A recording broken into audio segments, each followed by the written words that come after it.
Alright, YouTube world. So I'm trying to clean up these American Racing Baja wheels I picked up. They're pretty bad. I watched a video by Thunderhead 289, I believe. So I tried this has 33s on them. I tried throwing them onto the truck just like this, and no, you can't even turn the wheels. And then after watching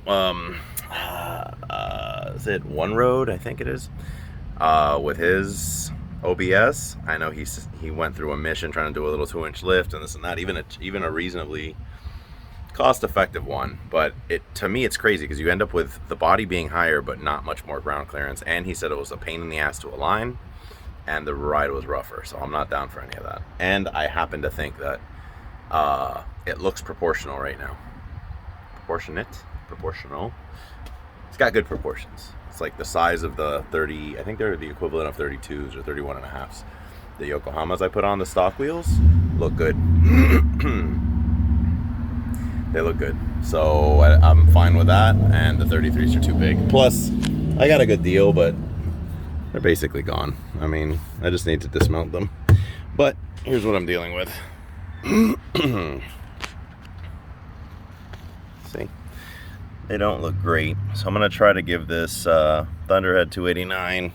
There weren't a lot of videos about over-the-counter stuff. You know, you start seeing these wheel cleaning products, and if you really look at the ones that supposedly really work well, it's usually they do have acid. And the majority of them are like, oh, safe for all wheels, they don't have acid. But in a circumstance like this, where you're dealing with like a polished wheel and you're trying to clean them up, I think you need the acid actually. So I'm gonna give it a whirl.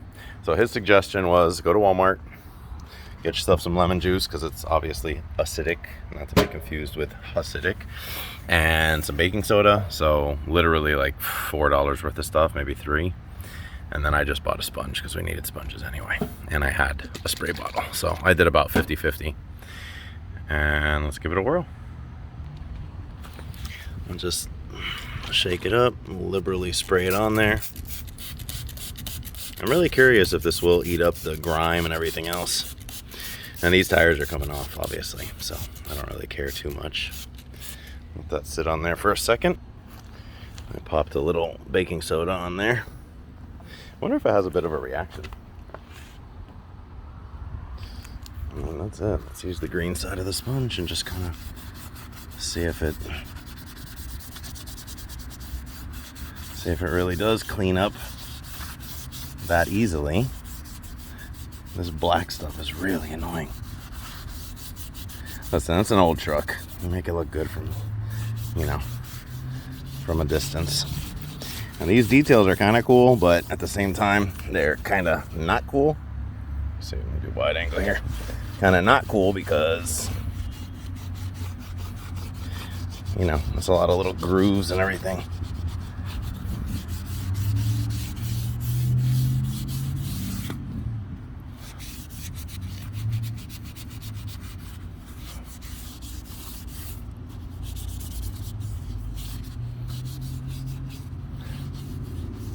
Need to figure out a way to put it on a drill attachment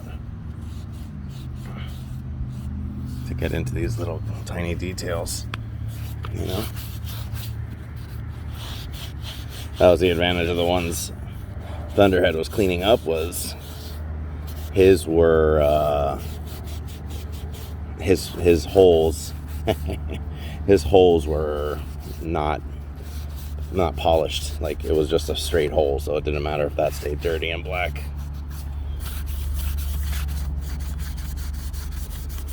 I'm not gonna lie though, I can tell that when I wipe this down, it's probably gonna look pretty good. Alright, I'm not gonna bore you guys with doing this entire thing. Give me a sec. I'll get back to you. Well, I used the green side of the sponge, and then this was in the house under the kitchen sink, so I don't know, it puts out this blue stuff. I don't know what it is, but it's basically like it's like a steel wool. It doesn't look to be scratching, but it definitely helped out break up some of the dirt.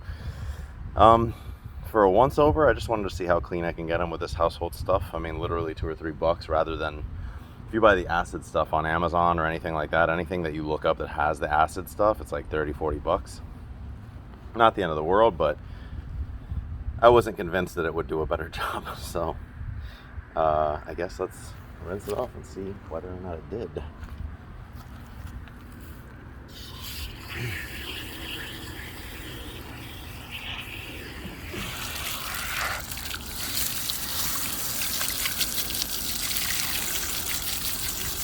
Oh yeah, you kidding me?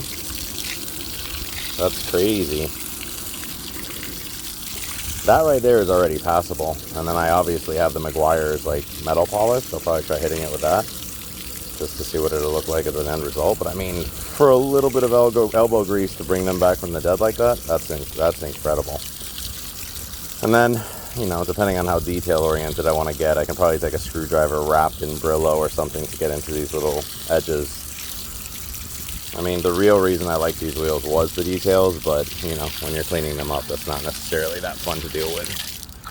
So yeah, the acid and the lemon juice definitely helps. Let's see what the old ones looked like. I mean, filthy. Actually, that one might be one I cleaned up already. Yeah, this one. There you go. That's not pretty.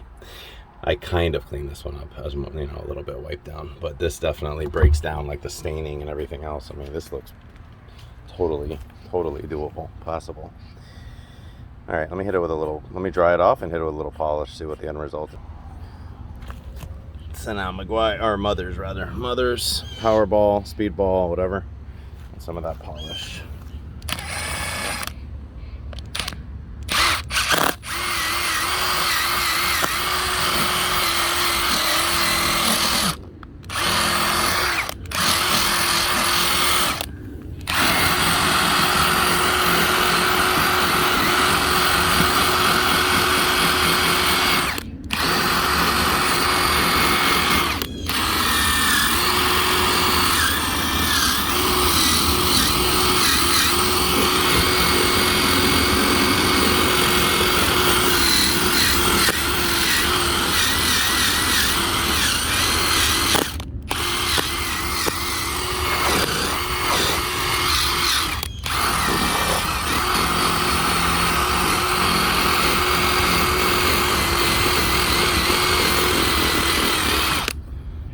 Put the phone down for a sec. And there it is. After polishing. Perfect? Definitely not. But the very worst you're going to see this thing is from directly above, because obviously the sky is reflecting off of it. But if it was up, you know. And this is like a quick cleaning. It's not like I spent all the time getting to every single area. I think that's a squirrel. It's mildly annoying. Not bad. Good result.